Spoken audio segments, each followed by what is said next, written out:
Sidelines with Rob Browne. Talk sporty to me.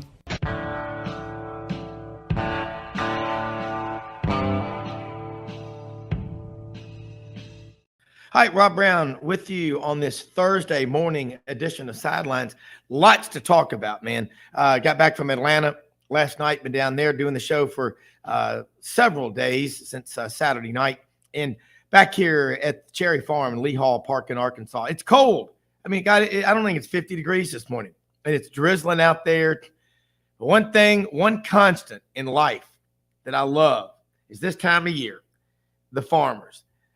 Listen, you tell me that you work hard, you go try to work farming, because when the weather gives you a window, you might work 18, 20 hours. You might sleep a little bit in the combine, in the truck, in the spray rig or whatever. But God, don't ever question the work ethic of the American farmer. That's why there's something called the non-farm payroll. MJ and all my bond guys and all of us, we know that it's so big it has its own statistical category. God, I love this country. Hey, we got a great show today. We're going to start off with Newport, Arkansas native, Balch, Arkansas, really. Dudley, Dawson, Hogville.net, one of the best out there. True grit journalism, man. Cardinals, Cowboys, Celtics. And all the talk in Atlanta, I'll get with him in a minute. Nobody thought that the Hawks would still be alive. I think they've had to move a Janet Jackson concert around. It's kind of crazy. But Dudley Dawson with us, Hogville.net. In the second segment, Jake Wimberly, ESPN 105.9, The Afternoon Drive in Jackson, Mississippi. Checks in all things in Mississippi. He'll be covering Mississippi State, what's going on with them, Ole Miss, Southern Miss, you name it. Hour number 2, Matt Dean, part of the AD angle, joins us, Rhodes College, associate AD, longtime women's basketball coach, men's coach as well. So get his angle, because there's some stuff I want to talk about. NCAA or SEC really possibly saying that if your fans storm the field, they may cost you a home game. Wow, that's something to think about. It's something to think about big time. And Yancy Porter, Rebel Yell Hotline, checks in with us in the final segment. Hey, we're here 6 days a week. We do at least 25 shows a month. That's 50 hours or more content a month. Nobody's going to outwork us. And nobody's going to outguest us, because we got the best. www.sidelines.live, 8 to 10 a.m. Central, Monday through Saturday. Follow us on Twitter @sidelines_live. Those of you watching on YouTube, Twitter, Facebook, any kind of video stream, you're damn right. Over my right shoulder, that is a greenhead mallard, cupped up, coming into the woods with a band on him. And behind me is Bottomland's Black Lab. But let's get going with Dudley Dawson. Bring Dudley in.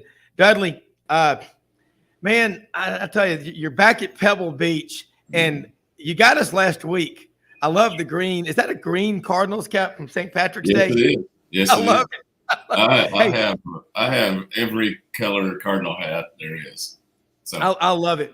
We were my oldest one, Mallory, lives about less than a mile from Truist Park, Braves Stadium, and you've been there. We've all that's how every park ought to be built, because you get all that revenue from it. But man, watching the Braves play, Ozzie Albies, 5'6", maybe 5'7".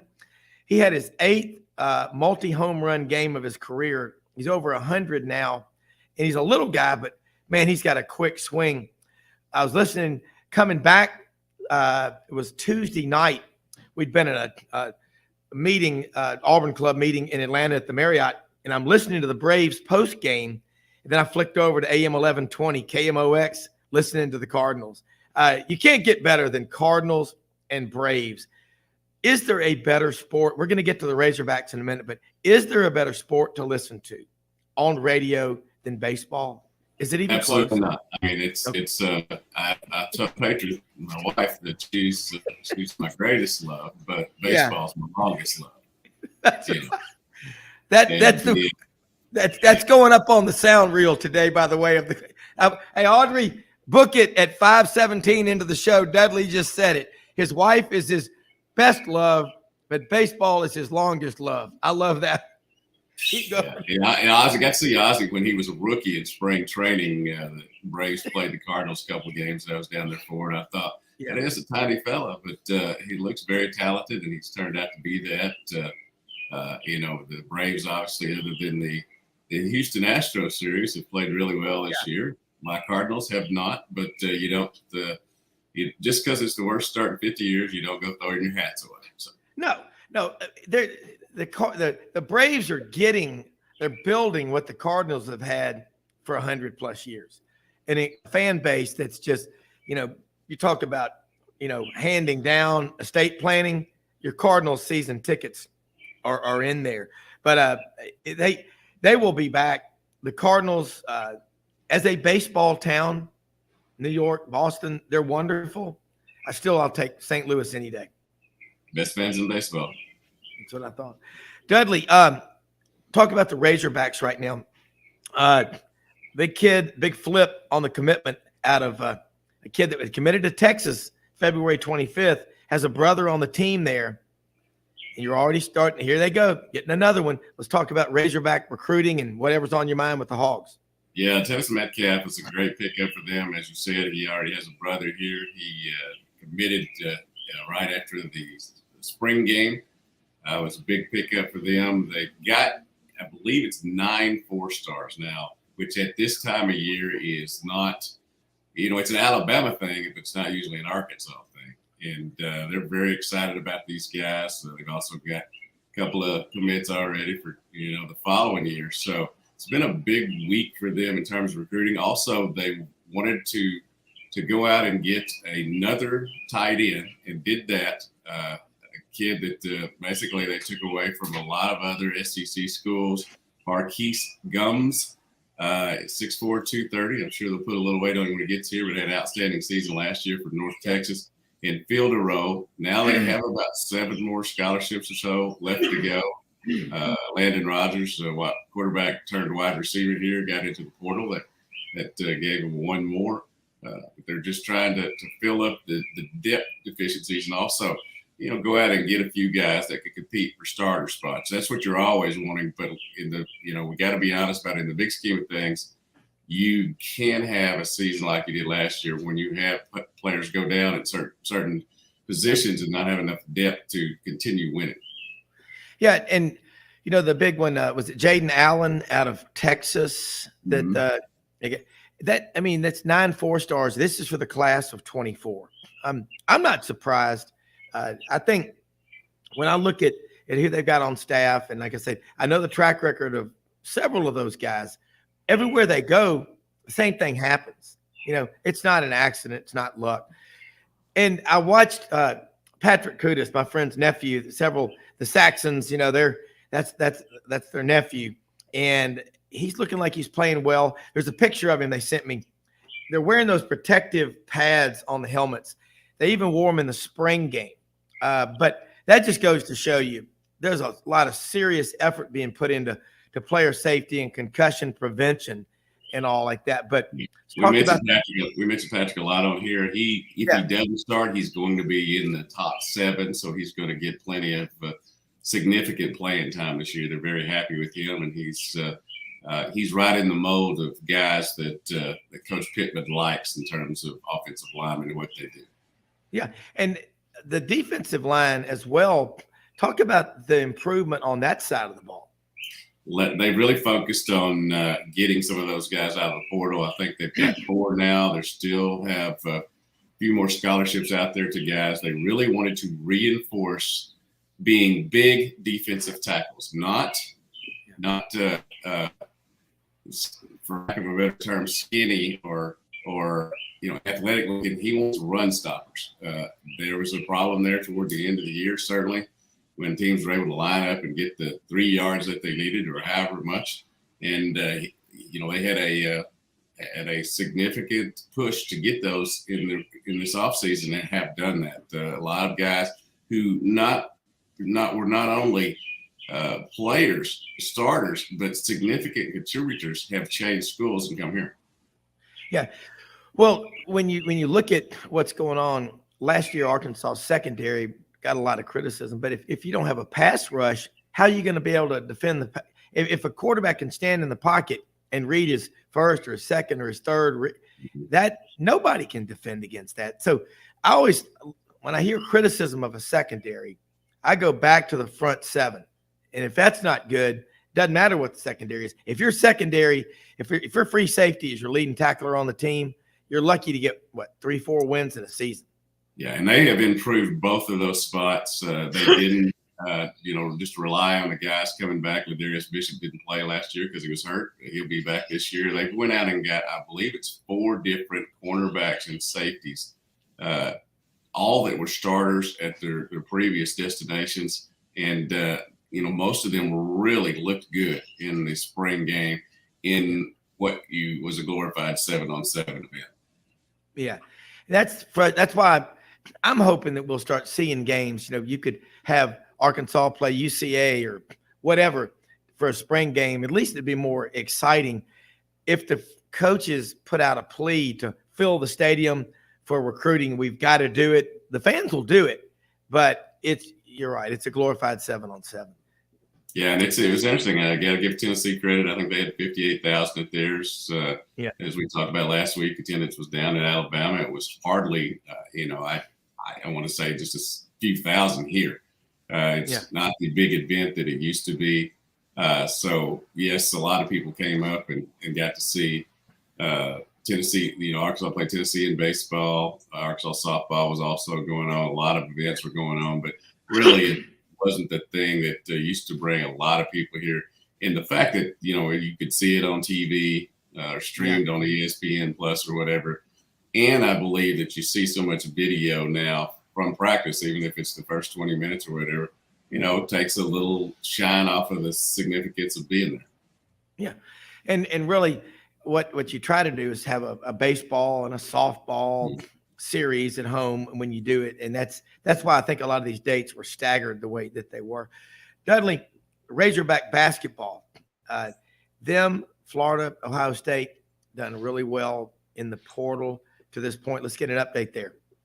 Well, he certainly, Coach Musselman certainly, as soon as the season was over, knew he needed to go get some shooters, not just scorers. And he definitely went out and got that done. Just an incredible haul that he's brought in during the portal. We've also got the 2 young men that are Bayfall and Landon Blocker, who are coming in as freshmen as well. Looks like he's really stocked up. The only things left really are to see whether Jordan Walsh pulls his name out of the draft and whether Devo Davis pulls his name out of the draft. If that happens, there's going to have to be some movement there. We'll see how he does that. As Coach Richardson used to say when we would ask him, hey, you got too many people for the spots, he would say these numbers always work themselves out. And they do and they did back then because somebody would get waived quietly. It won't be quietly these days because we could all count and there's a lot of focus on it.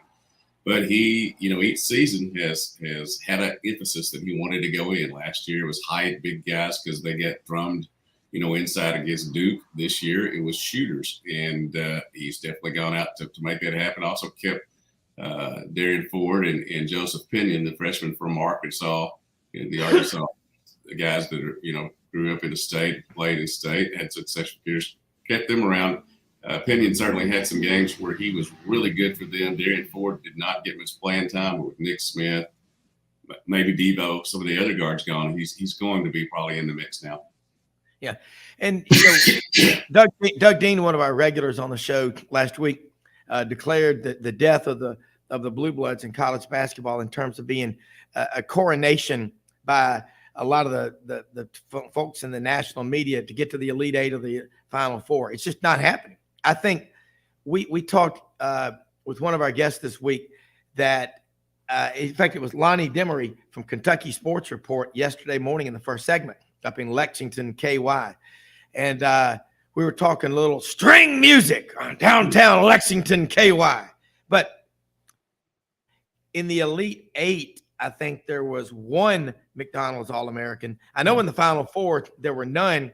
And as far as freshmen in the lineup, there are very few. So what we theorized, in my sidelines bracket, I had Duke playing UConn for the national championship. And then I had UConn to win the whole thing. Yeah, you mentioned that once or twice. But I had another one where we had A&M in the Final Four. Trust me, I did 3 brackets and no, but only reason I'm saying that about UConn is they got out to a great start, fell off, had a 5-game losing streak in the Big East, and came back. And you get a guy like Eric Musselman. You always talk about he normally likes to play 1 or 2 freshmen or lean on them heavily. This year, there were a bunch of them. And then Nick Smith was in, he was out, then he came back. What do you think his takeaways are from this season? Well, I think you would have liked to have Nick Smith healthy all year, not only from a talent standpoint, but from a cohesive standpoint. When Nick came back, it was, interesting watching him work in. He did not play up to the level that I had seen him play in high school and knew that he was going to. I mean, he's still going to be a lottery pick, whereas some people here who, just like to talk were saying that, obviously I no way he'll even be drafted. Just dudes, listen to the NBA people, not local people. Nick Smith is a talented guy. There's a reason he's represented by the agency that has LeBron's agent and best friend and Adele's boyfriend. So, they don't just go out and find anybody. The draft's going to be interesting tonight. NFL draft, Drew Sanders, it's going to be taken probably late in the first round, early in the second round for Arkansas. And we'll see. Hold those thoughts. Let's take a break. I want to talk about Drew Sanders. He's a guy that I think has a great future. He's got a high football IQ, and he's got it all. We'll be right back. Dudley, Dawson.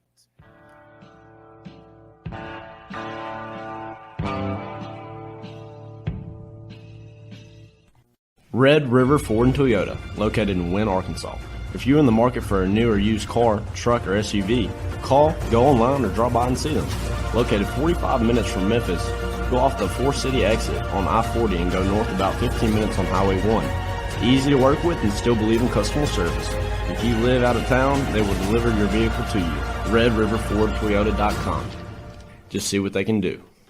Strengthen your seed zone this spring with quality tillage equipment from House Industries. Located in Cherry Valley, Arkansas, House Industries specializes in manufacturing superior equipment that will minimize your downtime and keep you working in the field. To ensure the highest quality control, all design, fabrication, and testing takes place in a 99,000 square foot manufacturing facility located right here in the heart of the Delta. Locate your nearest House equipment dealer online at houseindustriesinc.com. House Industries, breaking ground. Sidelines with Rob Browne. Talk sporty to me.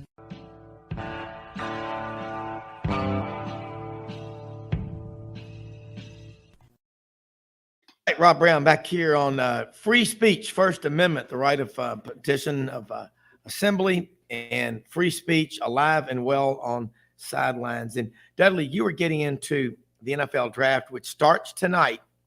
Get the color TV warmed up for this one. Talking about Drew Sanders, 5-star who transferred from Alabama. And early in the season, he was one of the leading sack getters in college football. He's, 6'4", 6'5"? You don't see that very often in a linebacker. 6'5", about somewhere between 230 and 240, depending on what time of year it is. But he's a guy that showed a lot of athleticism early on. Was a guy who made a great decision for himself.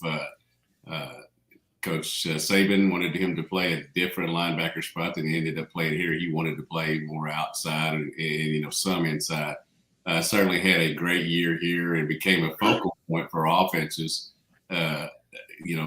Trying to scheme and stuff, and that slowed him down a little bit. But he's certainly a fantastic young man. Whoever gets him is going to get that. In addition to a very athletic linebacker who might even be one of these guys that ends up being a phenomenal safety. We'll see how he's used.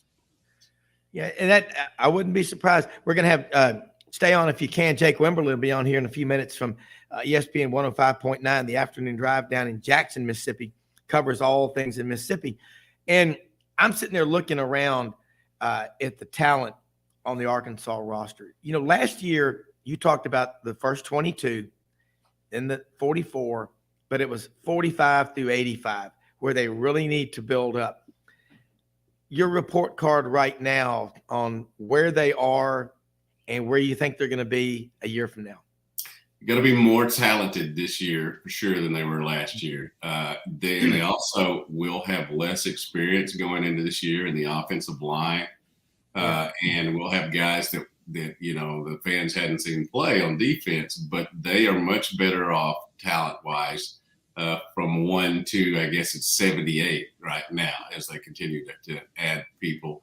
But we'll see how that plays itself out on a football field.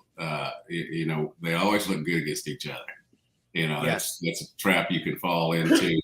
But, with the quarterback back healthy, with a quarterback room, I think we saw during spring practice and during the spring game that they're better off if KJ Jefferson were to get hurt. Not to be confused with KJ Jackson, who's their commitment, for 2 years away. Going to keep KJ here all the time, I guess.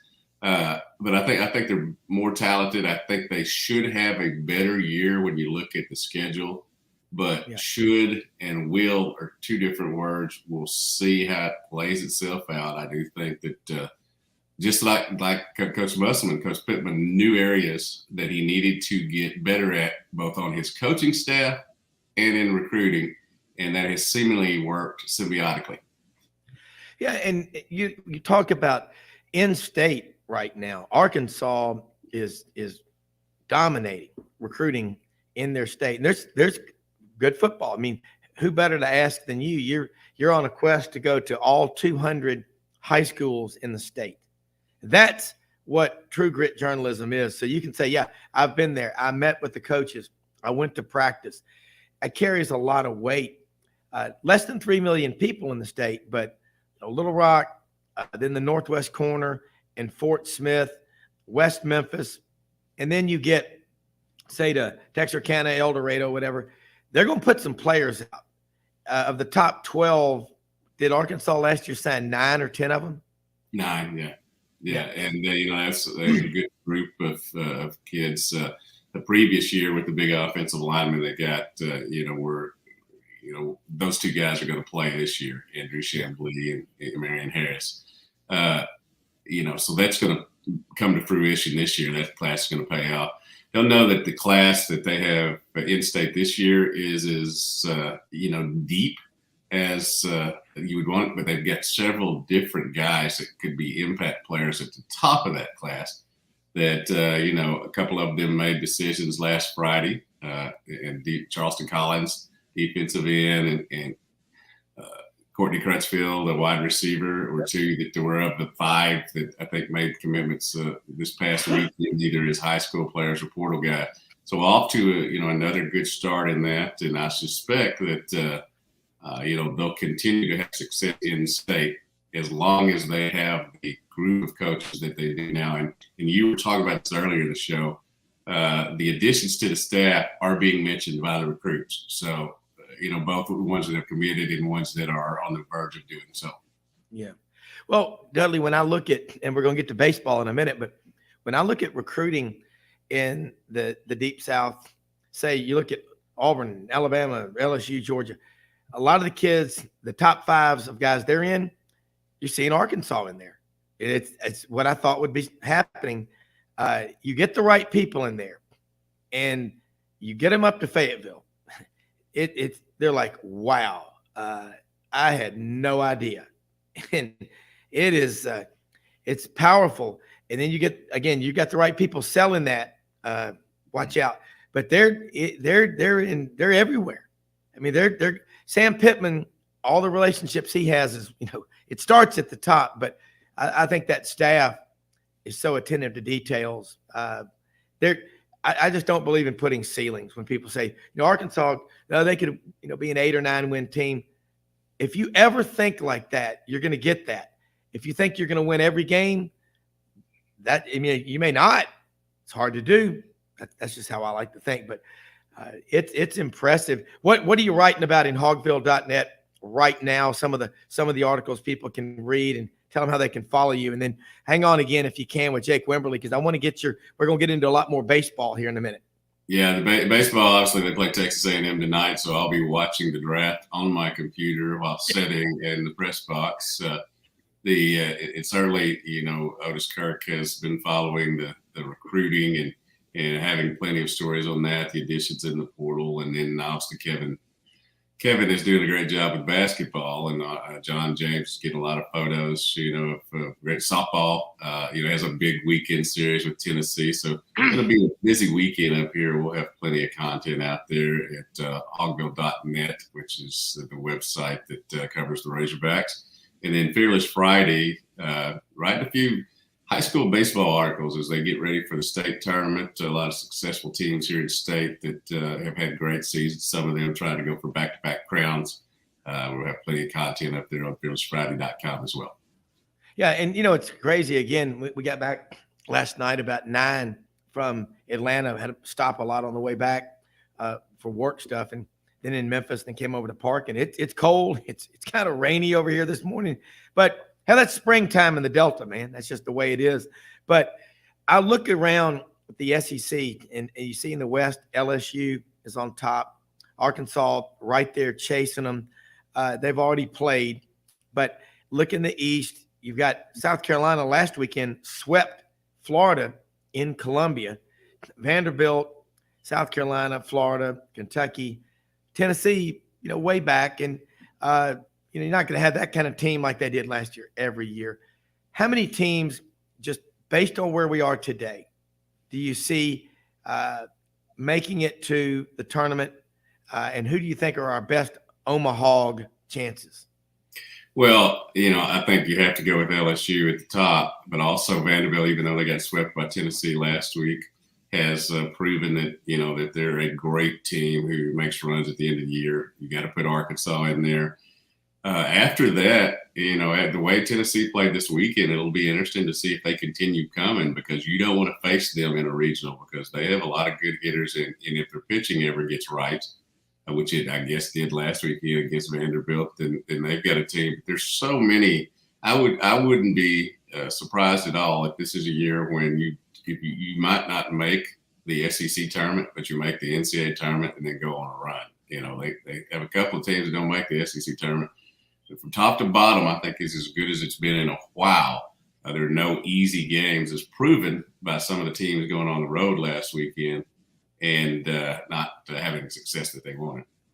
Well, and you look at last year, Ole Miss was the 10th team from the SEC to get into the tournament, ended up winning the whole thing, the College World Series. And that just shows you that we had Butch Thompson on the show with us yesterday, and he talked about you are rewarded for the schedule that you play in the SEC. That doesn't mean there can't be a Michigan like there was just a couple of years ago. And he always likes to say, when you play those teams from the north that don't have the luxury of being able to be outside as early as the teams down south do, you learn a lot because they have to adapt.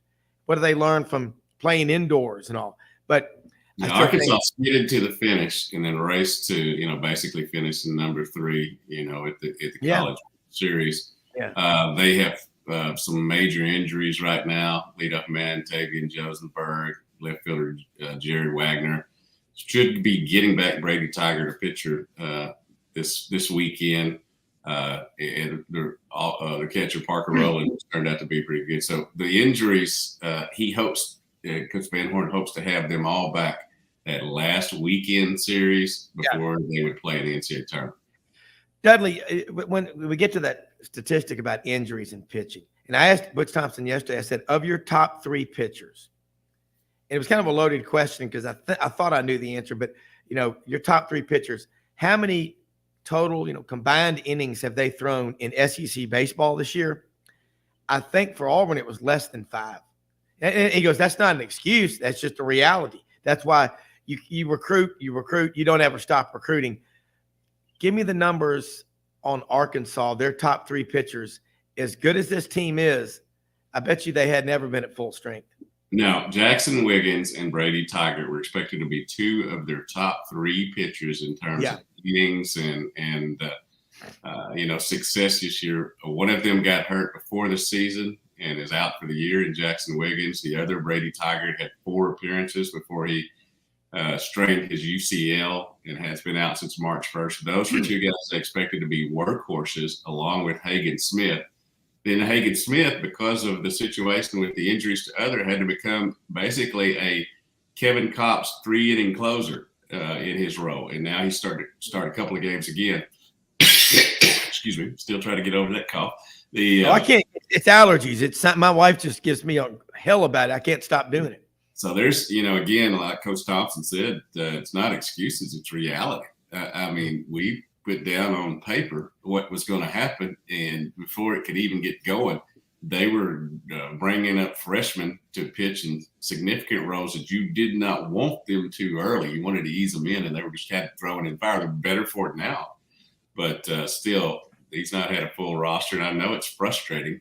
But yes, that's why you get paid so much, is to figure out how to do it to get to the end, and I'm sure they will again. Yeah, and Dave Van Horn he's an excellent coach. He's able to every year have the team in contention. That is so hard to do, and it's like Coach Thompson said yesterday. He goes, I'm not looking for any sympathy. We get paid well. It's just this is what we sign up for, and I just. This time of year, you've got 4 series left. I mean, we've got a lot of baseball left to play. And then we get into Hoover. Hoover is big. One of the things that Coach Van Horn does is figure it out toward the end of the year. I mean, it's get to the finish, but he gets them into roles.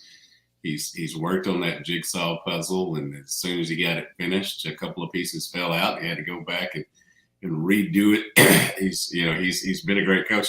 Although, we do have a few people here, as in today's society, that, think he's forgotten how to coach, after getting swept for the first time since 2017. He can't get to these kids. There's too many injuries. He's not going to be able Games to. passed him by. Yeah, so whatever. Well, people, I think I always love to hear when people say stuff like that. And I wish they had to put what they do in their own life and then where they rank in terms of production on the sales ladder.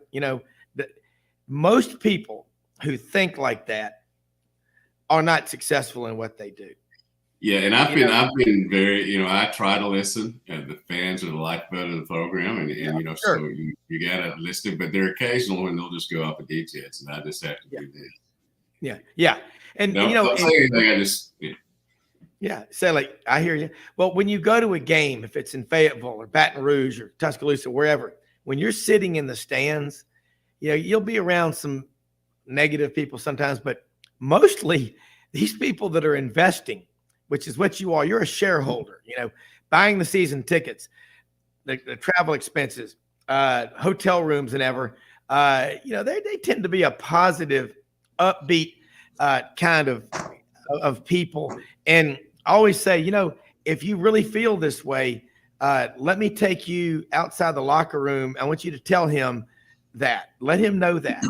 People like to say things. They don't really believe a lot of what they say. Well, there are fans who are informed and have valid criticism. There are others who just talk, and that's when they get the hand. So. Yeah, that's right. Dudley, this is Jake Wimberly, ESPN 105.9 Afternoon Drive in Jackson, Mississippi. Met him a few months ago. Absolutely love having him on here. Love to bring you on with different guests. We like to do a lot of roundtable discussions because y'all are pros. You do this every day. You travel. You put the boots on the ground. Jake, you cover all things in Mississippi. The defending national champion Ole Miss. Prior to that, Mississippi State. And last year, the checks in the mail showed up, $100 million gift to Mississippi State University. Thank you, Jake. Who was that? Well, just you're talking about the gift to the entire university. Yes, I'm that's the one you're talking about. Yeah. I mean, I'd never heard of the guy, honestly, but he's obviously been extremely successful and decided he wanted to, a sum of money to the university. They're absolutely not going to turn that down and very grateful for that. So it's always good to get those kinds of lottery type checks in the mail. Yeah. I would love to do that myself. If money ever comes in on the ship I've been waiting on all my life, then somebody will get a nice donation. So there's no doubt about it. Yeah, that's right. We're going to go to a break here in just a few seconds. But, Jake, we've been getting into the baseball right now. Ole Miss is struggling. I don't know if they're going to be able to. I mean, that's just hard. But, last year they were the 10th team. They won it all. Mississippi State and Auburn played 3 games last weekend. All went down to – they were one-run games. Coach Thompson was on yesterday. That's just life in the SEC. We'll take a quick break. I want to come back on this has been the Chad House, ECS House Industries Razorback Report with Dudley Dawson. Now we're going to get into things in Mississippi and come back, and all three of us are going to talk a lot of college baseball this season. 4 series left, so a lot can happen. A team could go on a 12-game winning streak. It's possible. More right after this.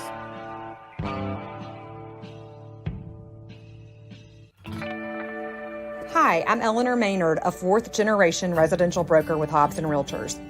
Inventory is still a record low in Memphis, and the demand for more supply is continuing to spread across the Mid-South. Rates are starting to stabilize, which means the number of buyers is picking up daily. If you are interested in taking advantage of today's market, please give me, Eleanor Maynard, your Sidelines Live residential specialist, a call today, and let's discuss your needs. 901-761-1622 or directly on my mobile, 901-219-1905. That's 219-1905.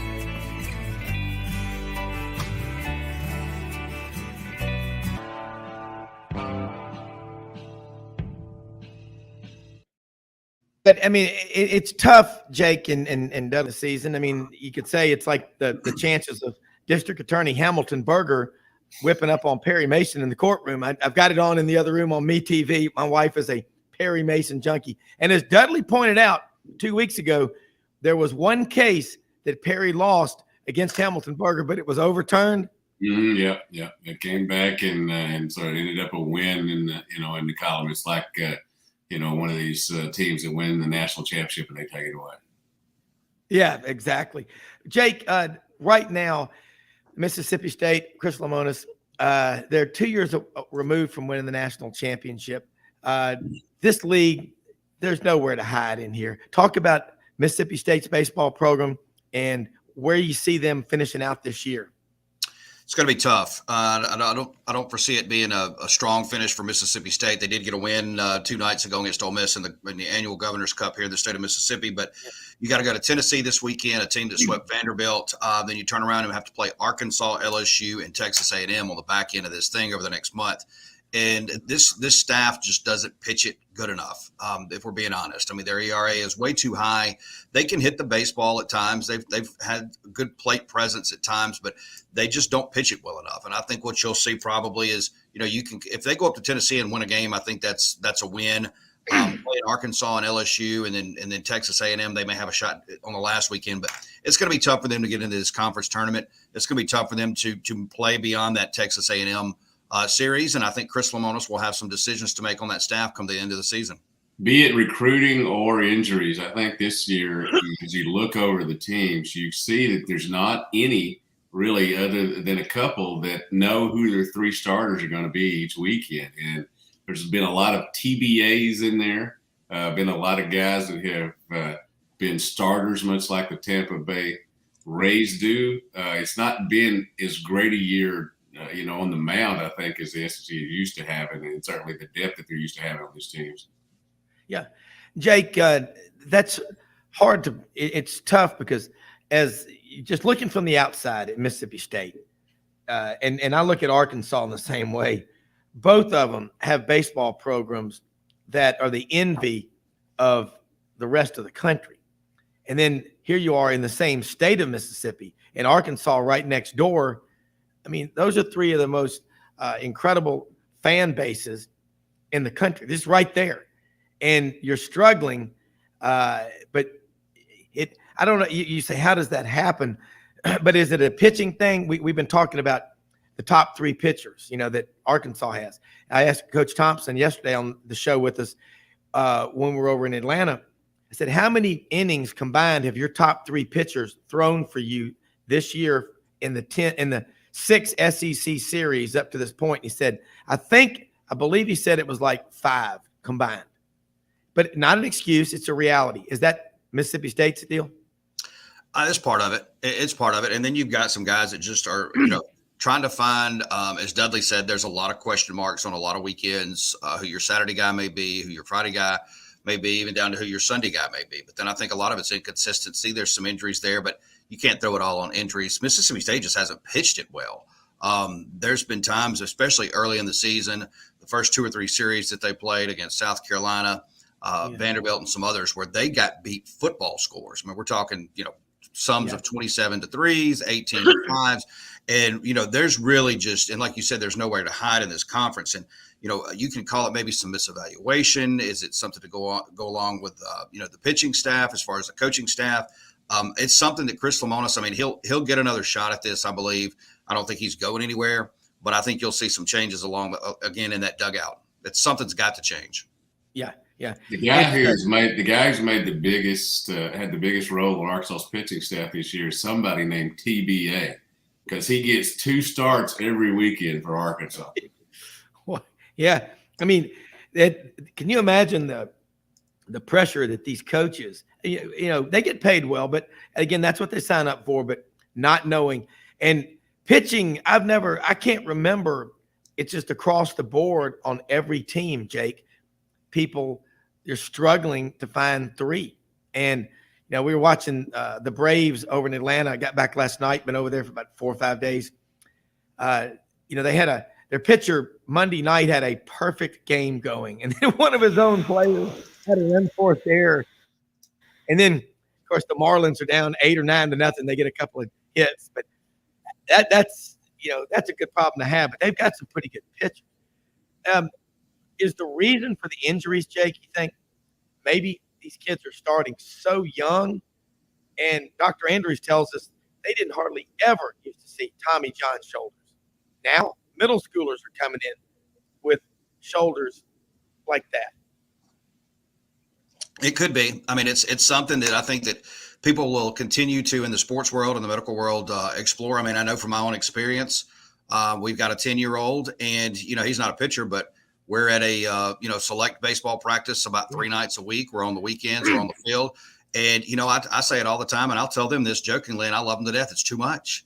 It's way too much. I mean, you're talking about a 10-year-old, 11-year-old, 12-year-old, you're throwing baseballs every day, Mondays, Wednesdays, Thursdays, you play it on Saturdays, you play it on Sundays. Oh, and then by the way, when the season's over, you have trouts again, and then you have fall ball. So it's a lot of volume for these kids. And, even though that, a lot of coaches, they do a really good job with these kids, and they're not teaching them how to throw, sliders or curveballs and that kind of stuff until they get older.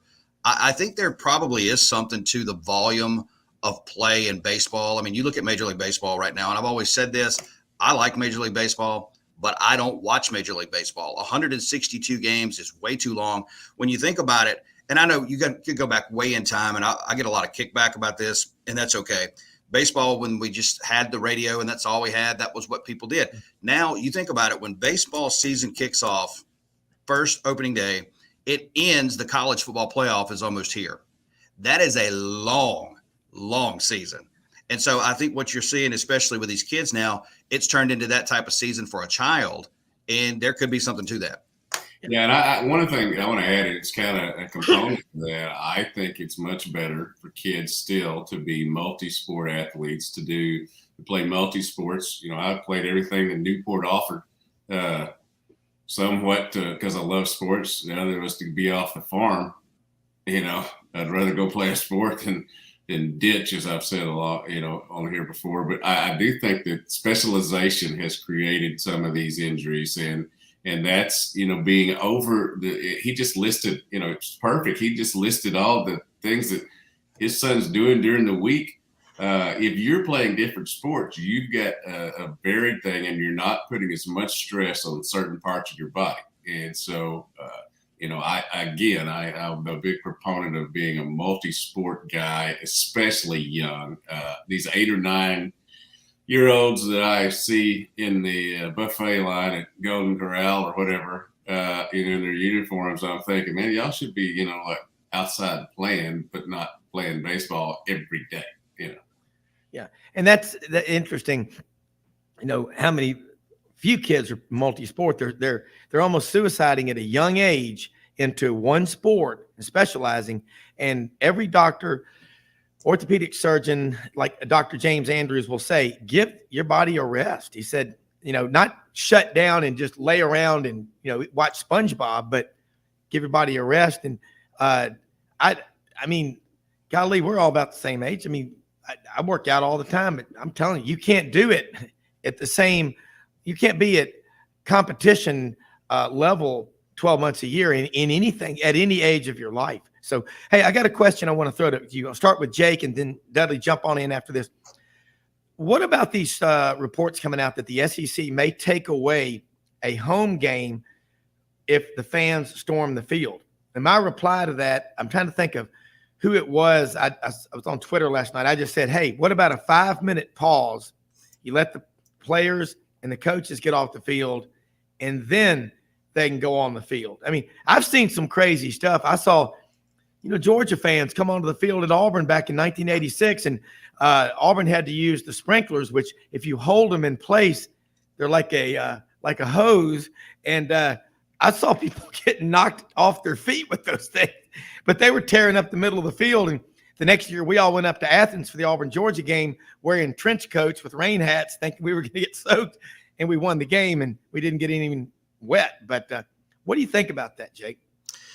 I think it's a conundrum that the SEC office is in. I can remember back when I was at Mississippi State. This was in the late 90s.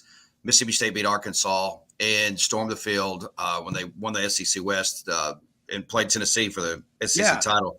And, I was on the field that day, went down. I was a student. I went down on the field, and it was crazy. But you didn't – and, again, we didn't have social media back then. So, you didn't really know what all had happened. I mean, and you never really got any reports that this person maybe got into it with a player. That now with all kinds of eyeballs and so many incidents we've seen of, possible student athlete or students getting into it with student athletes or antagonists on coaches and that kind of stuff.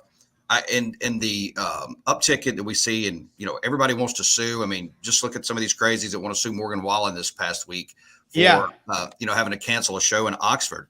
I think it puts the SEC office in a bad place, and I think obviously they want to kind of veer away from any kind of possible lawsuit, any kind of possible tragedy that may happen, because I could be wrong. Maybe those things happened in the 80s and the 90s when fields got stormed, but it just seems like we've seen an uptick in, knuckleheads that want to, when they storm the field, they not only want to storm the field, they want to go tell the other team what they think, which causes controversy. And, we've not only seen that in storming the field, we've seen athletes do it in the NBA where they feel like they could say anything they want. Social media has made people way too brazen. And I think we've seen that on, manifest itself on some of these storming the fields. And I think the SEC office is saying, look, I don't care what we got to do. It's got to be extreme.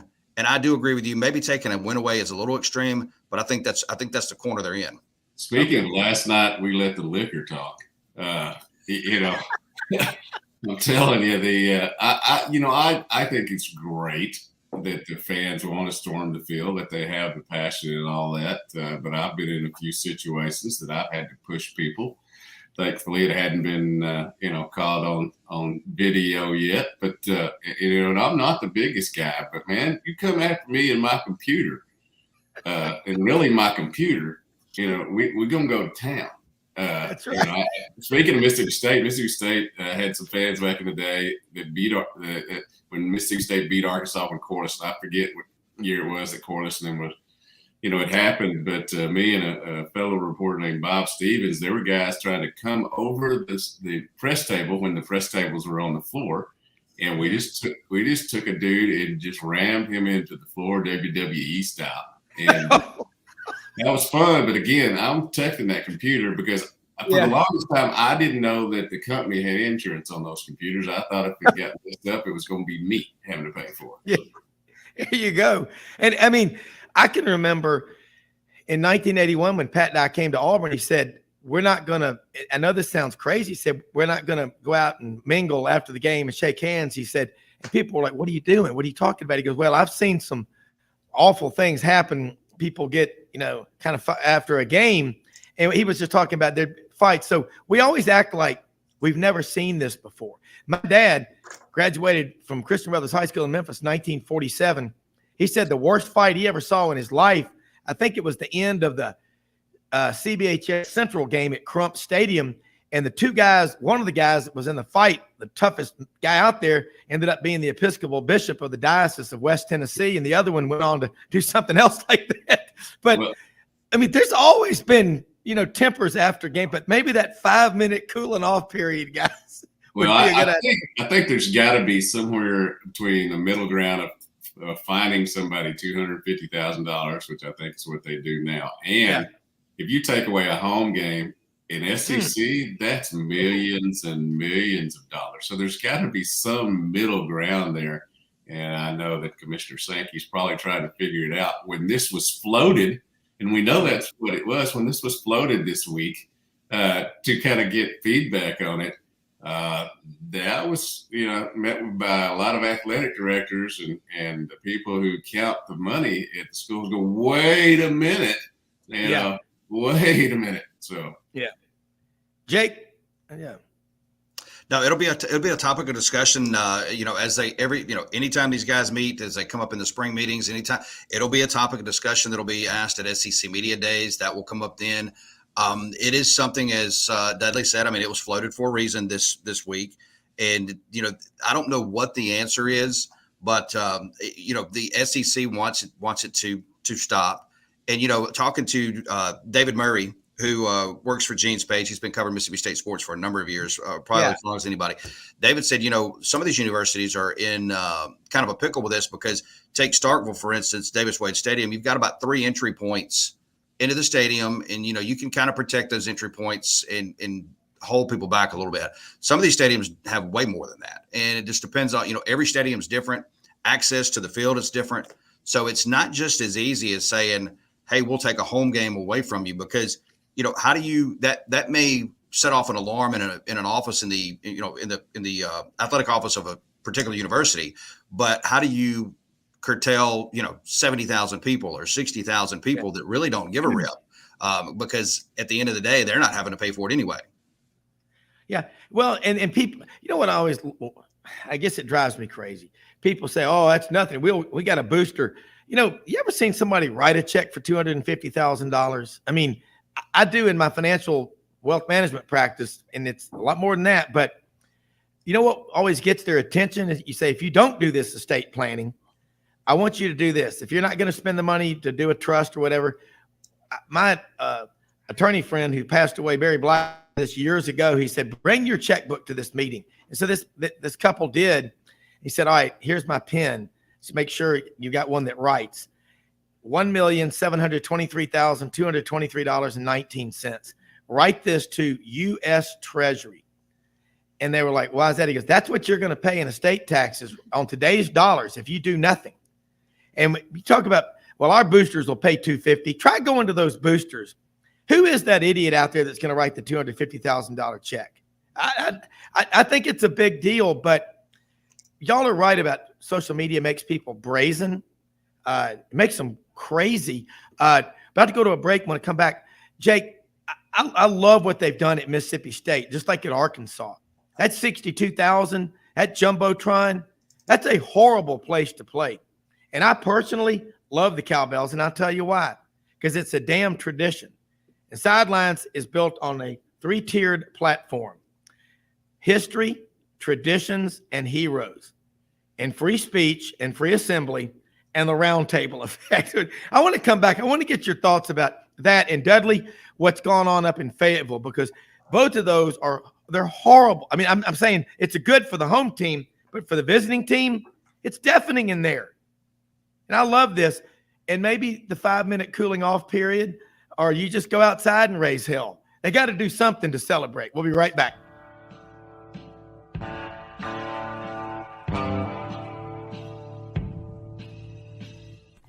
Red River Ford and Toyota, located in Wynne, Arkansas. If you're in the market for a new or used car, truck, or SUV, call, go online, or drop by and see them. Located 45 minutes from Memphis, go off the 4-city exit on I-40 and go north about 15 minutes on Highway 1. Easy to work with and still believe in customer service. If you live out of town, they will deliver your vehicle to you. RedRiverFordToyota.com. Just see what they can do. Strengthen your seed zone this spring with quality tillage equipment from House Industries. Located in Cherry Valley, Arkansas, House Industries specializes in manufacturing superior equipment that will minimize your downtime and keep you working in the field. To ensure the highest quality control, all design, fabrication, and testing takes place in a 99,000 square foot manufacturing facility located right here in the heart of the Delta. Locate your nearest House equipment dealer online at houseindustriesinc.com. House Industries, breaking ground. Sidelines with Rob Browne. Talk sporty to me.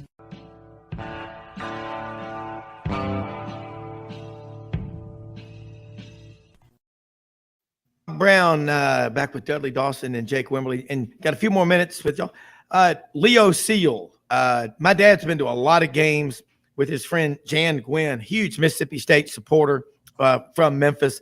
I know a lot of Mississippi State alums. They're listed like Stan Jones and Alan Callicott, my friend who was longtime mayor in Senatobia, which you know is the 5-star city. Why 5 stars? Hell, I don't know. But talk about what they've done. I love it, though. It's Tate County.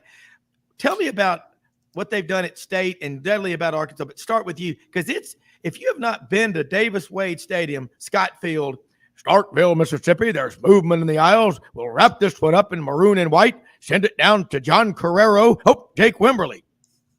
Yeah, that place has changed drastically. You go back into the 90s where you had the home side and then just the one layer side on the visitor side where the students and visitors kind of sat. And then, around 2000, they started the expansion and built the upper deck on the visitor side and put in club level and luxury suites over there. And then, of course, they modified it even more and then bowled the stadium in. And now they've got, basically an open area in the end zone on the bottom floor that is a fantastic area. So, they've really made it like a lot of – and look, hey, thanks to SEC money, right? Thanks to the SEC network, thanks to the contracts with ESPN, because you don't do it without all of that. So I think every stadium has and every – school has been able to capitalize on that, and Mississippi State has definitely done that. And I can remember I was working on the field for the Mississippi State Auburn game when Dak Prescott was there. Mississippi State went to number 1, and I was on a camera that day just taking pictures for a group that I was working with at the time. And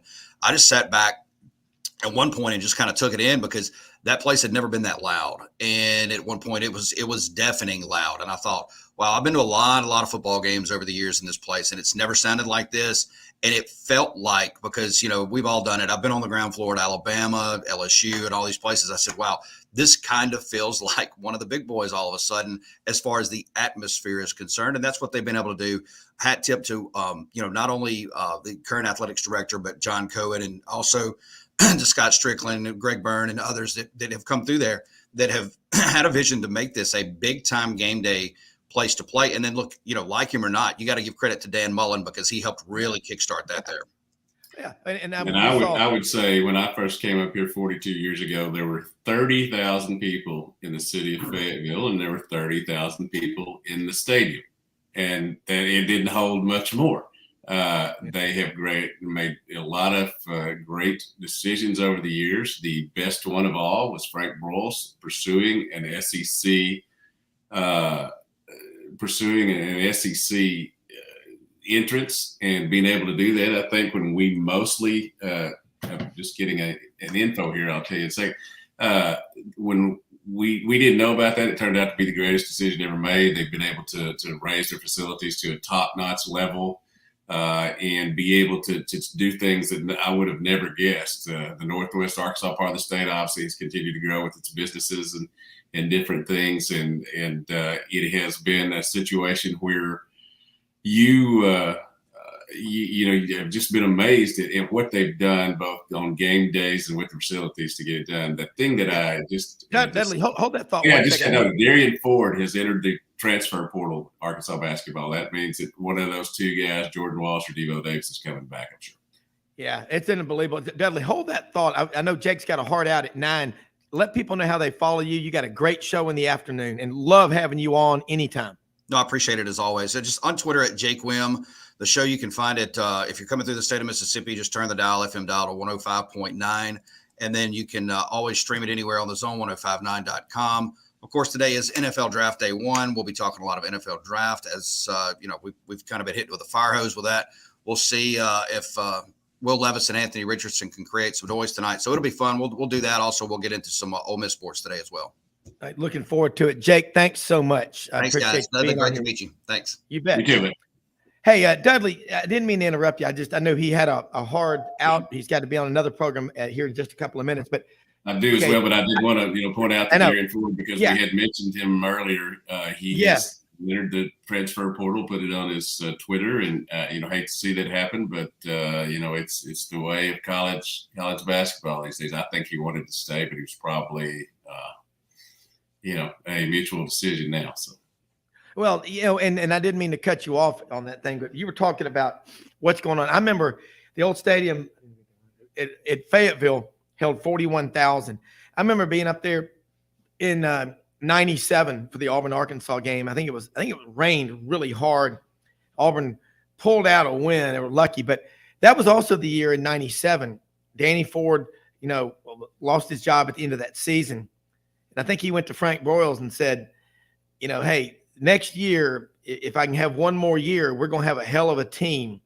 And he started to change the culture so much of the kind of recruiting they did at Arkansas and got guys out of the deep South as opposed to just Texas, Oklahoma, and Arkansas and all. But the atmosphere, I know in 2017, 2018, they put $162 million into the end zone and all like that. And now there's 600,000 people up in Northwest Arkansas? There's a bunch and more moving in every day. And it's much easier to recruit to this area because of, how much more modern, I would say, it's become. And it's also easier to recruit to Reynolds Razorback Stadium, Baum Walker Stadium, and Bud Walton Arena than it was to George Cole Field, the old Razorback football field, and Barnhill Arena. Well, Barnhill Arena is still there. I mean, they still, yes. Yeah, It is. There are some plans. Put a parking deck there, so we'll see. Yeah, well, we'll see what happens. And Dudley, I think you said you've got to move on to another show. But look, let people again know how they can keep up with you. Always love to have you on and talk with our other guests because I think again, Arkansas backwards and forwards, but you know a lot about the other schools. It's smart to keep up with the competition and to know the big landscape. But again, it's always a pleasure to have you on the ECS House Industries Razorback Report, located in Cherry Valley, right in the heart of the Delta. You go out on a farm, you see these farmers working, the better roller, the pulverizer, the aerators for the catfish farms. It's all made in a 99,000 square foot warehouse in Cherry Valley, 14 miles north of Wynne, Arkansas on Highway 1 by great people. And it's a great company, Dudley. When last year, a couple of days before Christmas, Chad House put out on social media, this is my favorite time of the year when I get to come in here and give bonuses to my employees because I love them. They're my family. We've been in business 75 years. It's a great people up there in Arkansas that make all that happen. But next time you see a farmer, give them a smile and say, ECS House Industry says, go Hogs, or whoever your favorite team is. Yeah, hogville.net is our message board that follows the Razorbacks. A lot of coverage there. FearlessFriday.com is the high school site. And one last thing before I go, the thing that's behind Matt right now.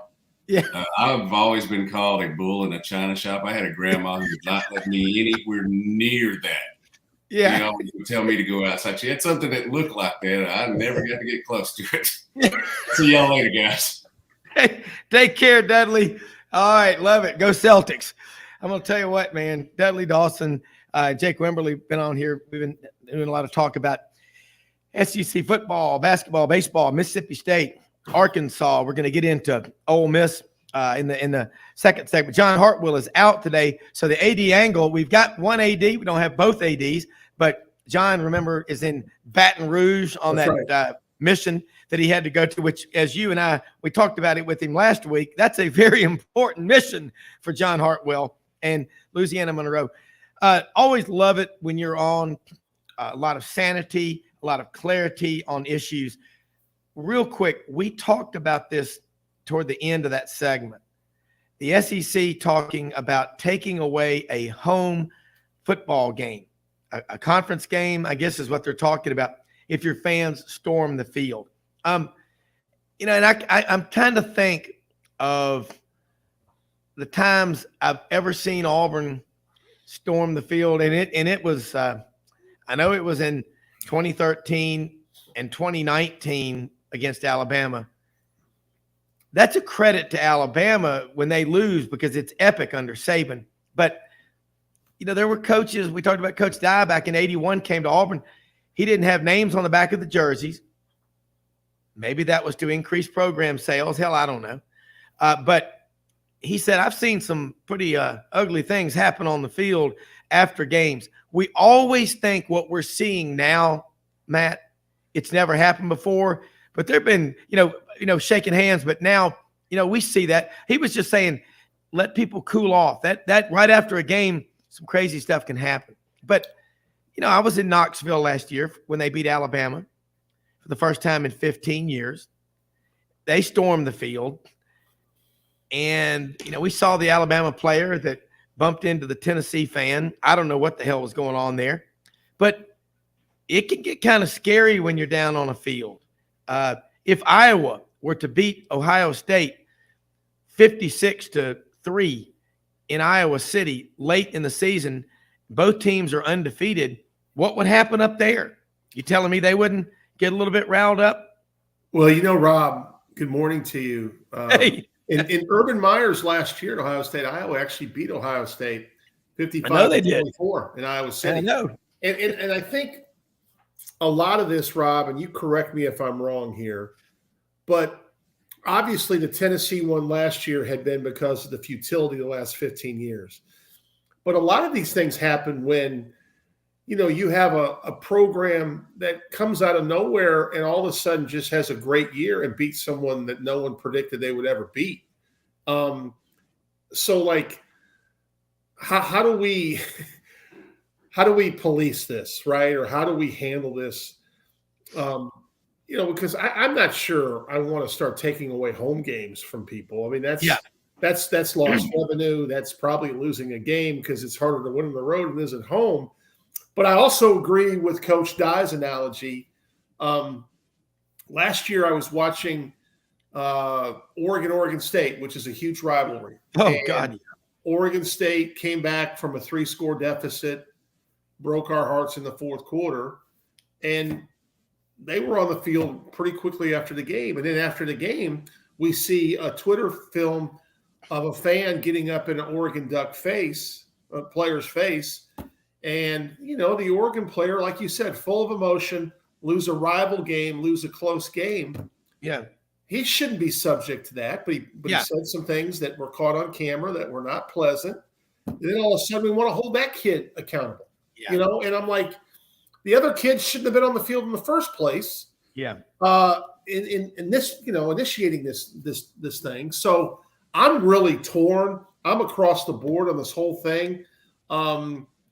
You know, one of the things that, you know, this, Rob, these stadiums are built historically, the older ones, where you are right on the field, right?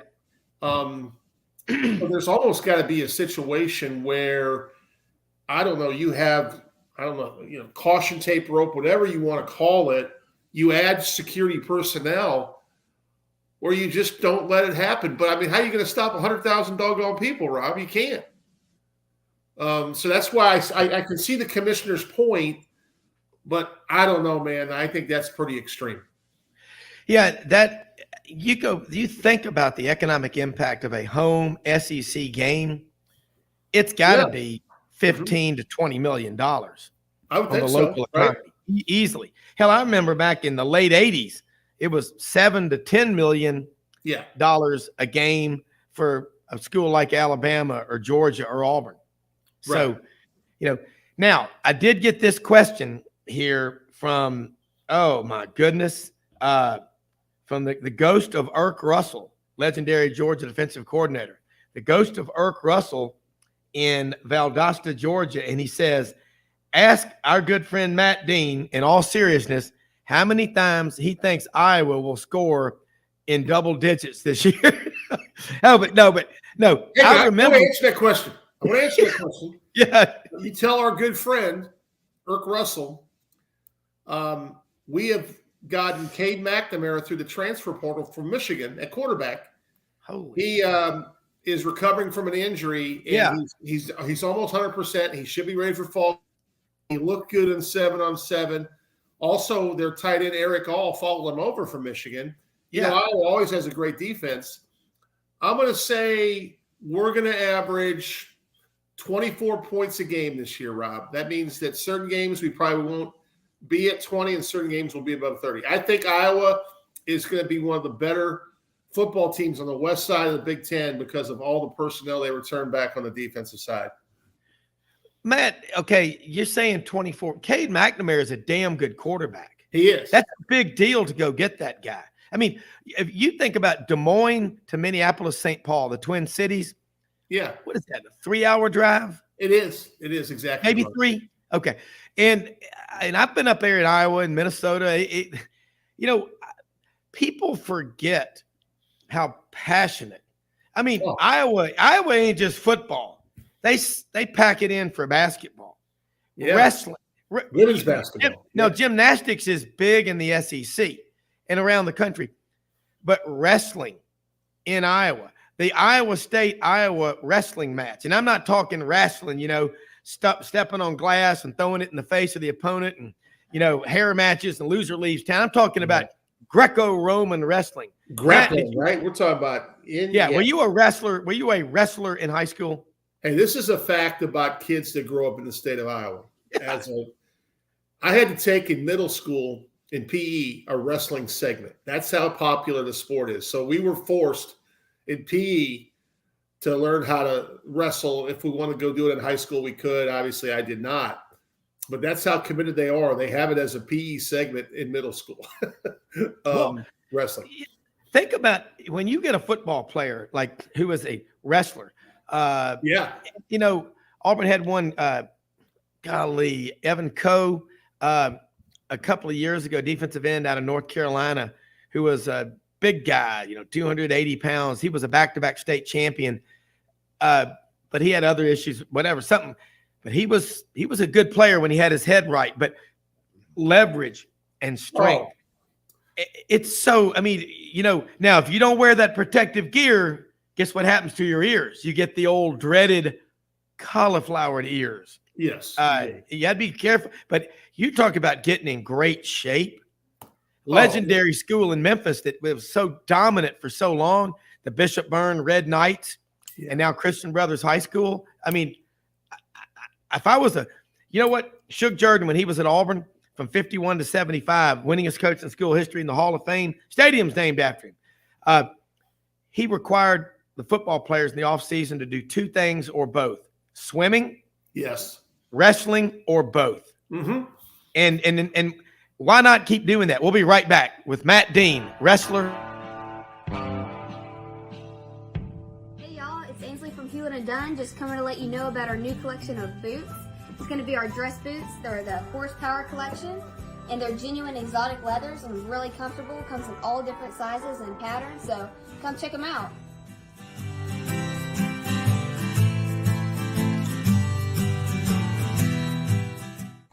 Red River Ford and Toyota, located in Wynne, Arkansas. If you're in the market for a new or used car, truck, or SUV, call, go online, or drop by and see them. Located 45 minutes from Memphis, go off the 4-city exit on I-40 and go north about 15 minutes on Highway 1. Easy to work with and still believe in customer service. If you live out of town, they will deliver your vehicle to you. RedRiverFordToyota.com. Just see what they can do. Strengthen your seed zone this spring with quality tillage equipment from House Industries. Located in Cherry Valley, Arkansas, House Industries specializes in manufacturing superior equipment that will minimize your downtime and keep you working in the field. To ensure the highest quality control, all design, fabrication, and testing takes place in a 99,000 square foot manufacturing facility located right here in the heart of the Delta. Locate your nearest House equipment dealer online at houseindustriesinc.com. House Industries, breaking ground. Sidelines with Rob Browne. Talk sporty to me.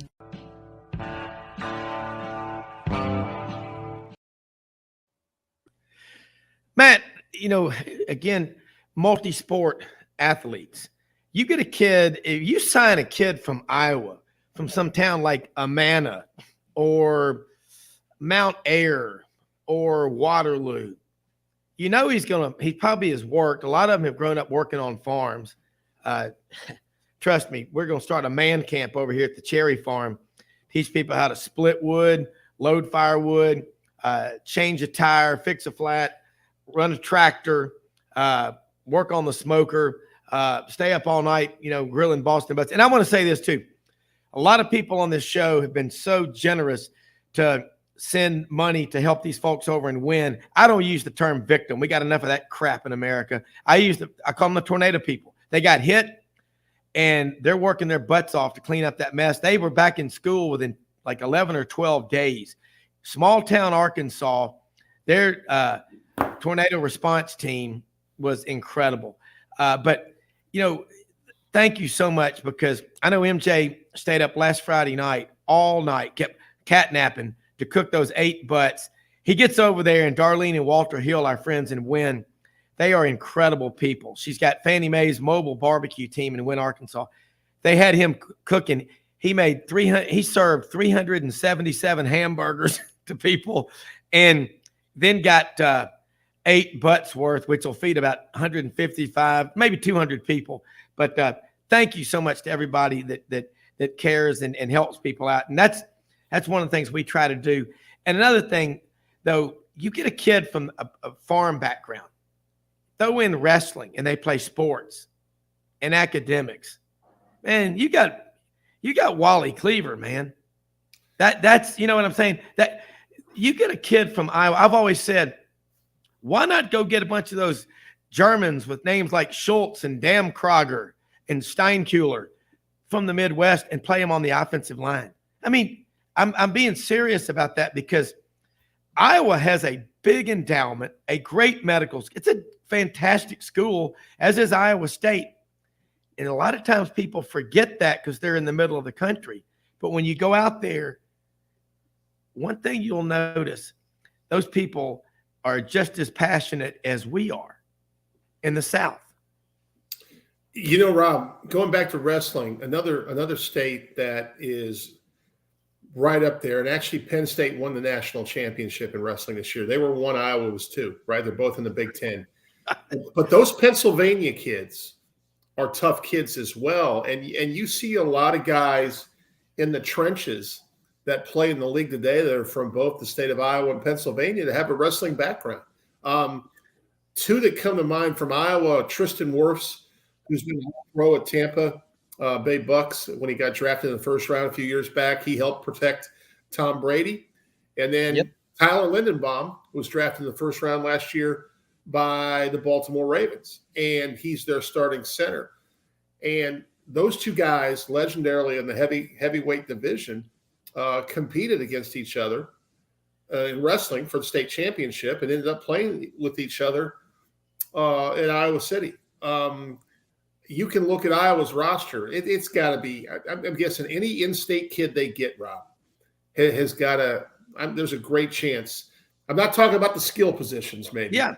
But there's a great chance if you're a lineman or a trench guy, you got a wrestling background. Because, it's just like you said, leverage, toughness. When you're down and someone's riding you for a minute and it doesn't bother you and you're going to fight to get up and get out of it for escape. I mean, it's just it's really a tough sport, and it translates to football. Yeah. We went to last Thursday night, rumbleboxinggym.com/Midtown Memphis. I'm going to say this real quick. 1835 Union Avenue in Midtown, corner of Union and McLean, right across from the Walgreens. Ann Camp Lee. This is the first of 3 locations she's going to open in the Memphis market. And Matt, we went over there last week. Audrey and I did. We were running late and we missed the walkthrough. So we went right in the room in a 45 minutes, which ironically, I don't think it's by accident, is the same time as a 15-round, 3 minutes in each round fight. And it's unbelievable. They've got 24 benches with dumbbells and brass knuckles. It's incredible. You're doing star jacks, burpees. You're doing up, down, push-ups, crunches, flutter kicks, deck work like you're doing in swimming. and then you're bouncing back over there to the punching bags. 24 hanging bags weigh 250 pounds, made out of this material. It feels like it's not the old Everlast, canvas with Burgess Meredith. Come on there, Matt, you bum. Come on.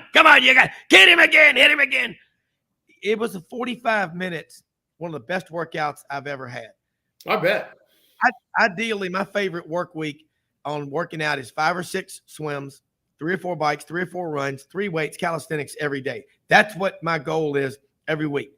You throw in that boxing, you're really working muscle. You're working everything from head to toe. I call it land swimming. That's how powerful rumbleboxinggym.com. Matt, I'm looking forward to getting you over there. You're a svelte 6'3", 192 pounds with a great – hey, you get over there and you punch on that bag. It's left, right, punch, gut. And it's just over. And it's these 30-second power bursts. If I'm a coach, I'm taking my kids in there. You know what? You can lift weights and be static. Football's a game played on your feet. If you go in the strength in the weight rooms at most colleges, I bet you'll be surprised how little the bench press is emphasized. And core work and strength work is. But there were several Rhodes people over there. Once again, I got to tell you, man, and I'm not saying this just to suck up to you. You're right about what was the guy, Michael Thomas, one of the best kids I've encountered in 32 years at Rhodes College.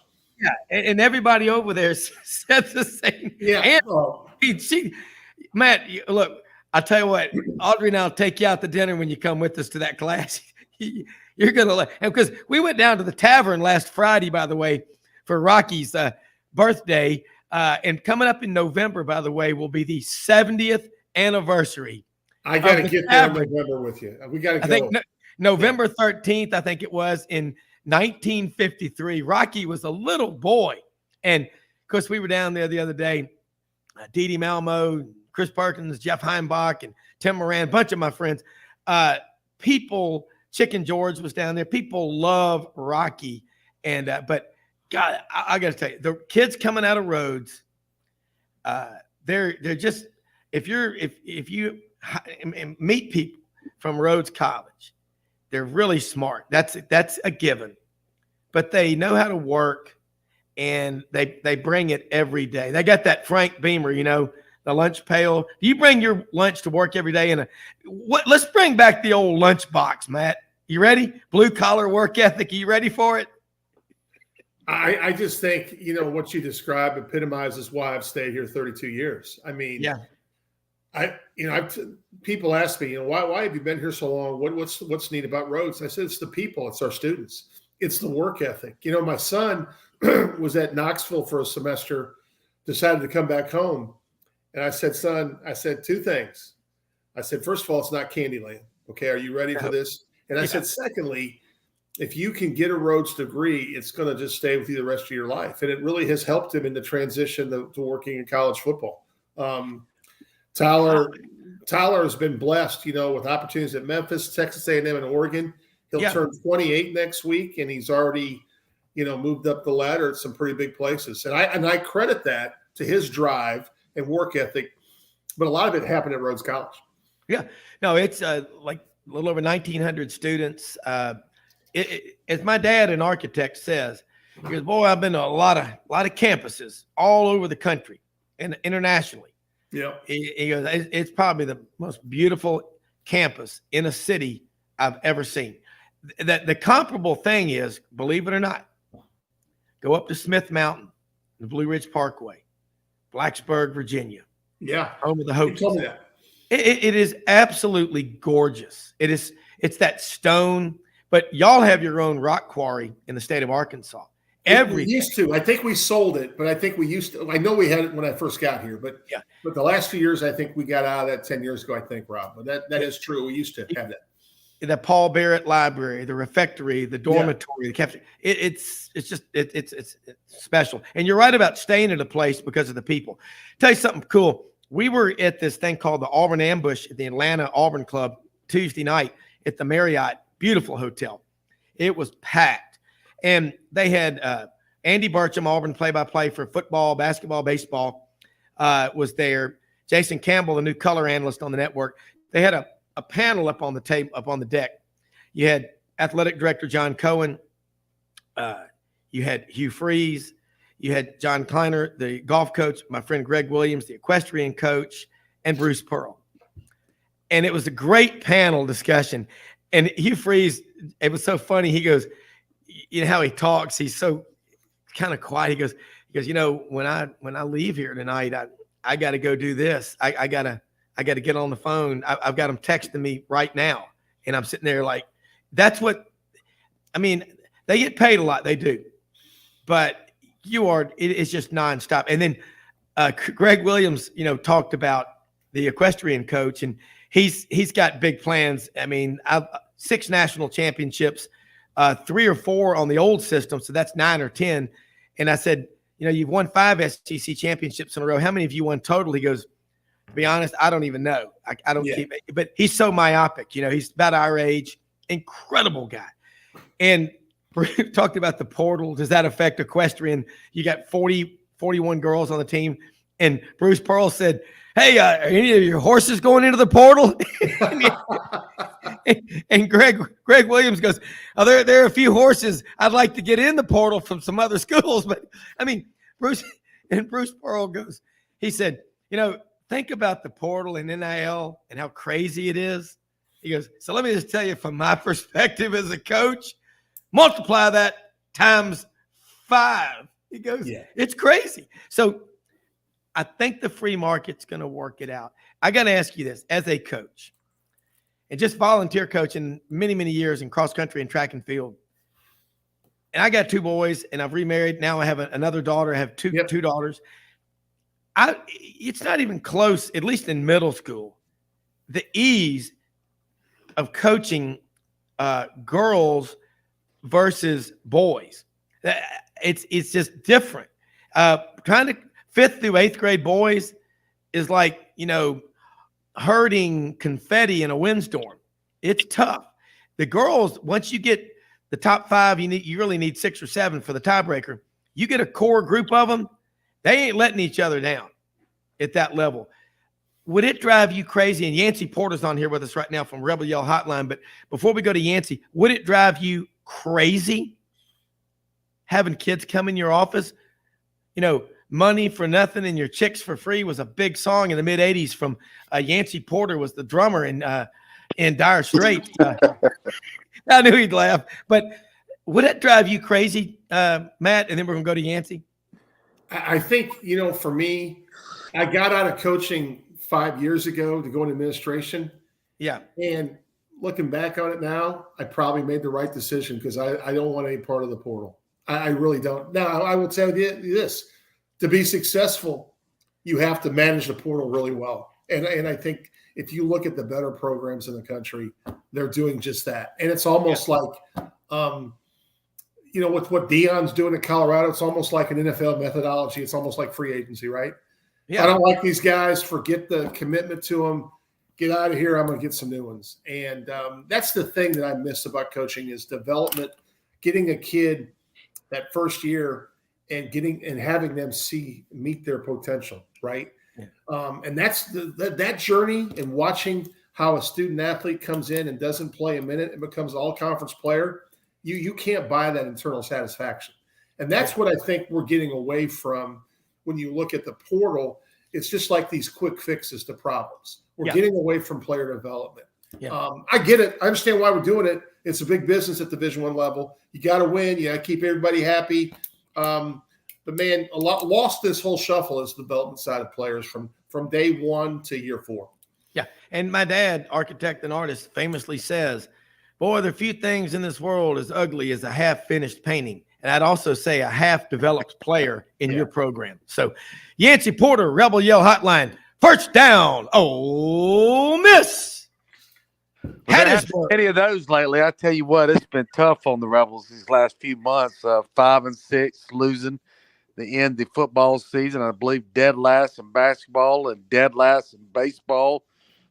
Proud program. It's been tough times lately for the Rebels. But, back to the portal situation, I really think they had it right the first time, allowing graduate students to be able to transfer, letting them have a chance to end their career with a bigger role. I thought that was a really good rule that they implemented.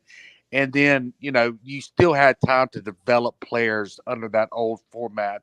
But as Matt said, under this new format where Ole Miss had a player, a freshman that enrolled early in January, and he had made it to the third rotating cornerback, the first one, coming in on the left and right side of Rover.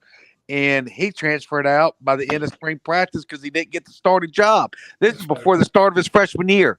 I mean, when you're getting down to 17, 18-year-old kids who hadn't even started their freshman year that are transferring out because they didn't get the starting job, I mean, it's really unhealthy for the game. It's really unhealthy, as Matt alluded to, for developing players for their own good. They can't see it right now. I couldn't see a lot of things at 17, 18, trust me. There's got to be some give and take here. Yeah, I look back at the toughest people I've encountered in my journey through life as I continue to do it every day. The only ones that I have an ounce of respect for were the hard asses, the tough people who refuse to let me quit or whatever. I've never been allowed to quit anything. And I know why. My mother at 88, my dad at 94 will tell me this every day. Anything worth having in life is worth working for, worth fighting for. You lay your guts on the line every day. And, you come up empty-handed, and a damn thing you can do about it except lay them on the line again and again and again. In the old horse racing analogy, sooner or later, the race goes to the horse who thinks he can. The horse like Matt Dean. Iron horse. I love it.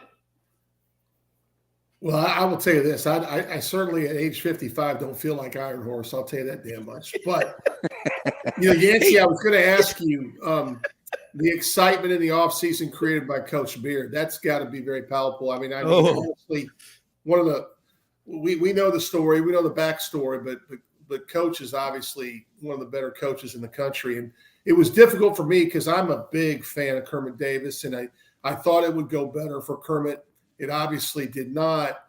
He's such a class act, great human being. But I think now with Coach Beard in there, don't you feel like you guys are heading on the right direction? Certainly. I mean, this is, the most qualified coach. Time out, guys. We got to take a quick break. I want to come back more. Doug, we're going to be right back after this quick break.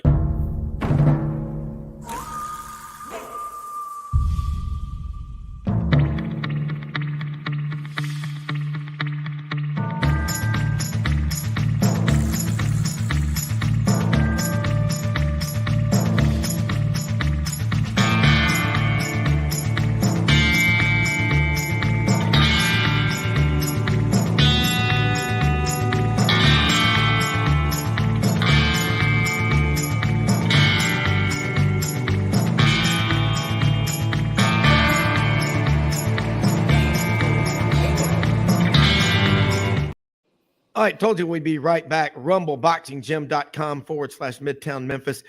They're open. They've been open now almost 2 weeks. The classes are incredible. It's like land swimming. You work every muscle in your body.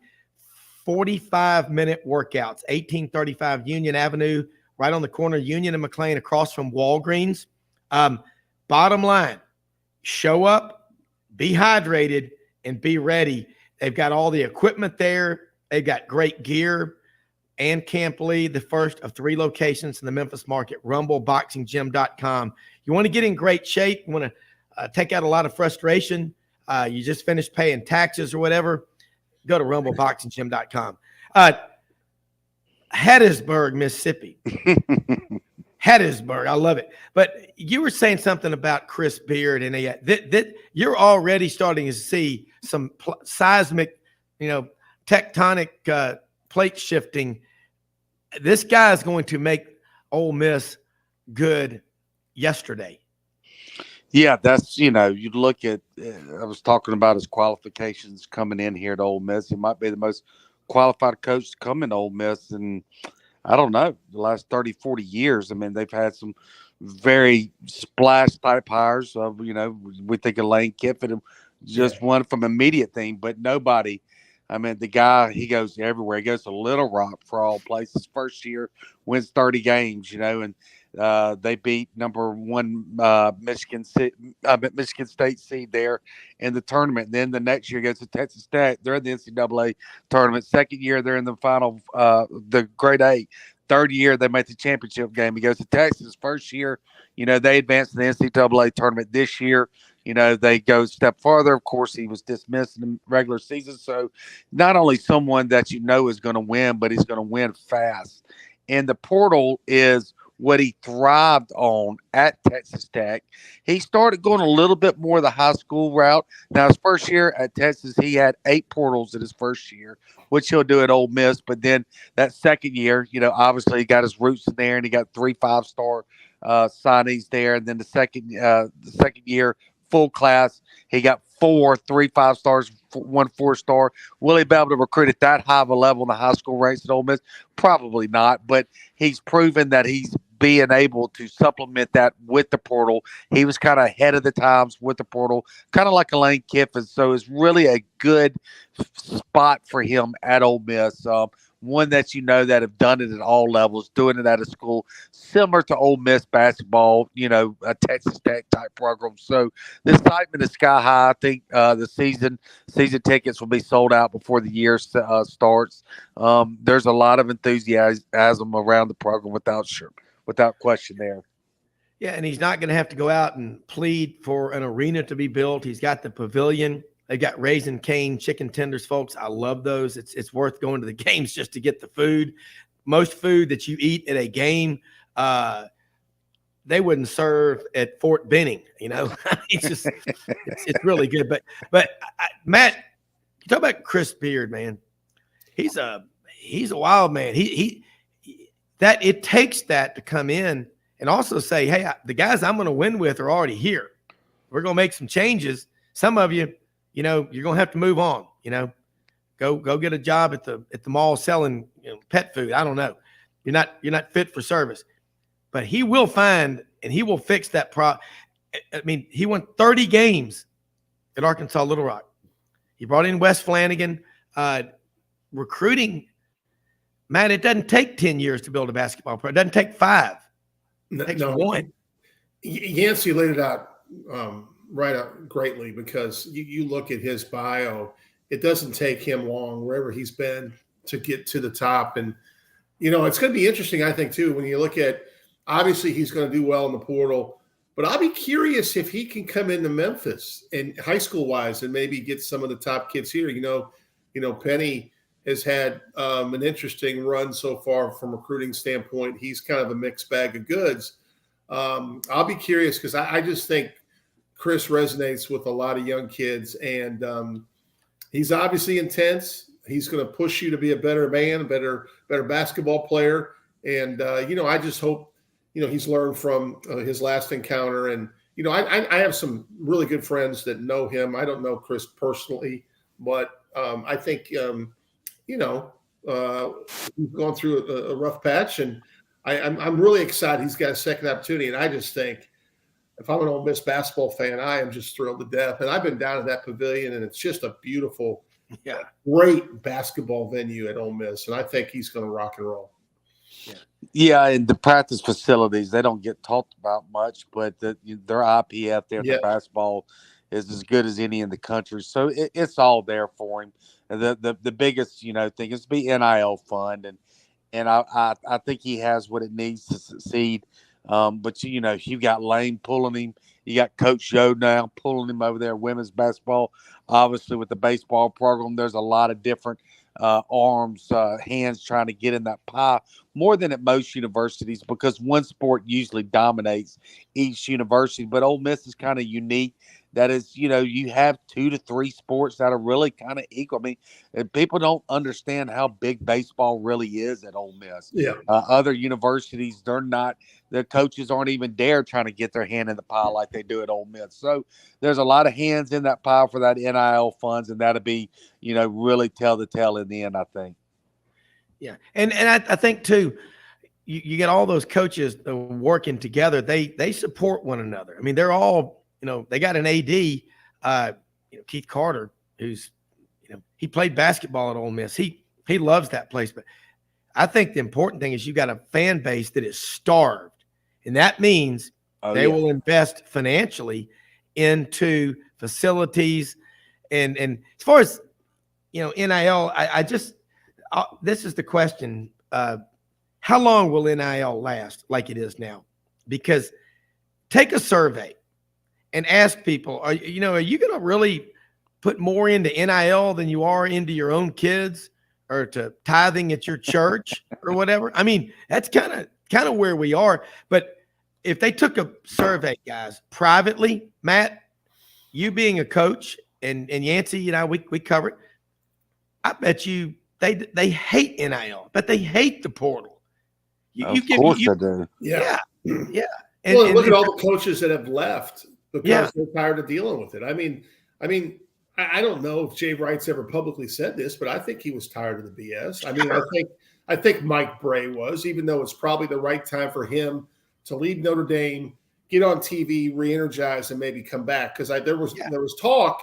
What I heard, the reason he turned down South Florida is they only had like $70,000 in their damn collective NIL fund. He's like, well, I can't get it done for that amount. That's what I heard, but that's not been talked about. So like Mike Bray, if he gets back in it, it's kind of like what Yancy said. He's going to go to a situation where it's one of the top 2 or 3 programs amongst the school for NIL contributions. So that's the thing that coaches are deciding now. Can I get NIL money to get my roster the way I need it to be competitive? Isn't that crazy? It's not like I'm going to go in the living room anymore and I'm going to talk to mom. She's going to make a nice dinner and we're going to have some iced tea, and I'm going to go in there and I'm going to sell about an education. It's the first question that these kids ask is, where's my piece of the pie and how big a piece of it is it? Yeah. All right, think about this, guy. We're all guys, all 3 of us, we're all married. If you're a single guy and you're, late 20s, early 30s, and you meet some woman and the first question out of her mouth is, how much money do you make? How big is your house? What kind of car do you drive?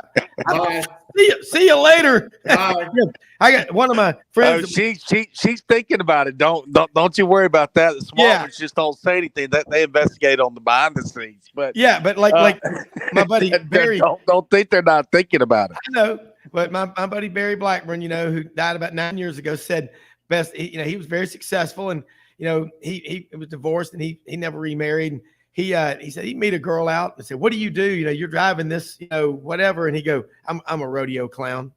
That'll change that conversation. But that's an admirable profession. I'm a rodeo clown, or I'm the head potentate of the local shrine lodge, whatever. But that's what. But here's the problem again, though, Rob, and we've talked about this before.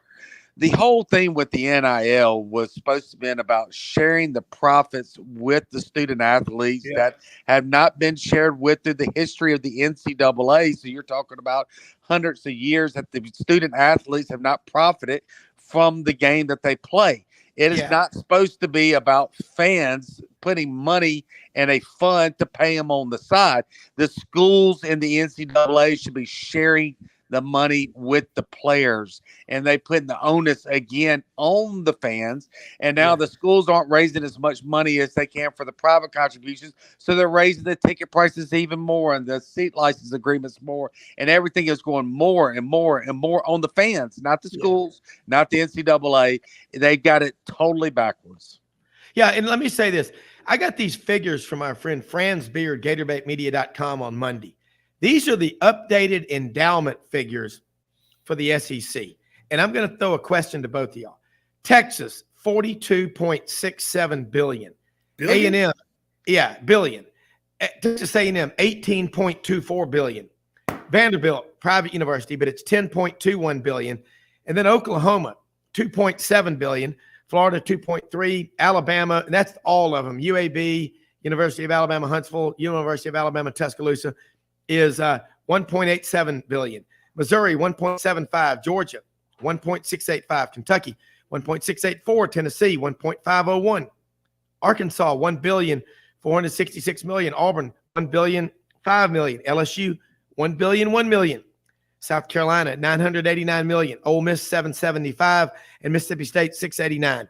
Okay, first off, the cost of tuition isn't going down. Nothing's going down. What are these endowments for? Kind of like, a squirrel putting nuts aside, so the grasshopper can come bum from him in the winter. I mean, I don't know what's going on here, folks, but I'd like to see. I just got a text from Dwayne Allman, Albany, Georgia. He just said something interesting. I'd like to see a written, detailed description of all these college administrators at these Power 5 schools of what they actually do to earn these salaries. Because, you look at the way things are going, Dudley, Yancy, you're right. They got it ass backwards. Coaches go to these dinners now, and they come in the side door right before they speak. And as soon as it's over, they go out the side door. There's no interaction with the fans. But all they've done the entire time they're on the podium is ask for money. I can tell you in my business, if I treated my clients like that, I wouldn't have any clients, Matt Dean. Well, I got a question. How the hell is Texas $42 billion and can't find a way to get in the Final Four for football? What is going on? I mean, that's my point. You talk about terrible friggin' decisions. I'm not even sold on their current head coach. I don't care if Arch Manning's the next savior. Give me a break, right? Money alone is not the answer. No, that's the point. You've got to have the right people involved. You got to make good hires.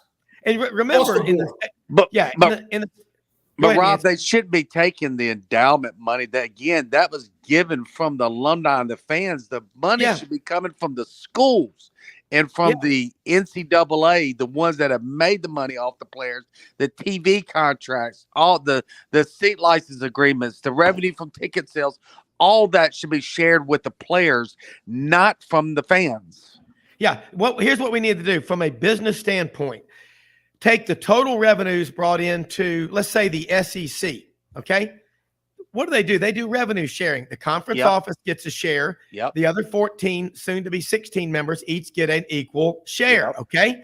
Why not say, okay, Players athletics brought in this much revenue and just do it like a dividend that you pay to your student athletes to where it's fair, okay? All we ever hear about on TV is all this fairness. And, hey, fairness, you know what fairness is?